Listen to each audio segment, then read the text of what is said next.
All right, so I need to get behind this lens in my cluster because there's a bunch of dirt in there that I want to clean out. But first, in order to get there, we have to pull off this outer bezel. And on these Crown Vics, it's not all that difficult. So we're just going to undo each one of these bolts.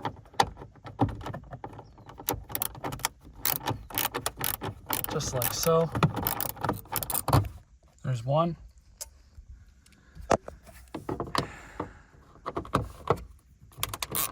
Last one.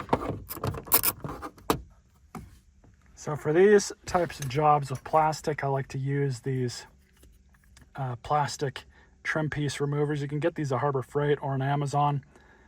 They really come in handy. I've had these for years, used the hell out of them. So I just pulled off this bottom trim piece. We've got one more here, one more there, probably a couple more back over here. Now this is the same thing. It's just got the pop tabs on it. You want to be really careful with these because you will crack them. This one's already got a crack in it over here.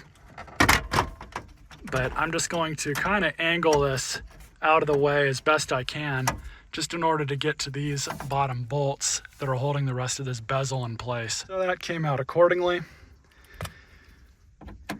So just remove these as well. And you can kind of see this plastic is not in the best shape. So you just want to be as careful with it as possible. If I could ever find some new trim pieces for this car, I'll probably pick them up. But all of those are out, and I am really worried about cracking this. But hopefully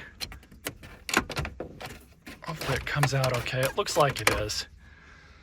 So I need to get this stereo out anyways.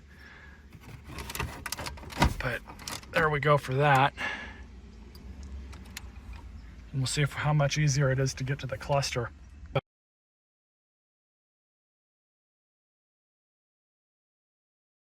Surprisingly, this lens is actually really easy to remove. It's not in there all that tight, so I didn't even really need to take out these perimeter bolts, but I guess it did make it a little easier. But this plastic is thankfully still fairly pliable. So I've just been able to just very carefully get in there and kind of pull these things back so then I can pull out each tab just like that. And it's been going pretty easy. So what I'm gonna do is get the lens out and blow out the cluster with the air hose, and I'm gonna clean out the lens over on the workbench. That wasn't too bad. You guys can kind of see some of the dirt that's in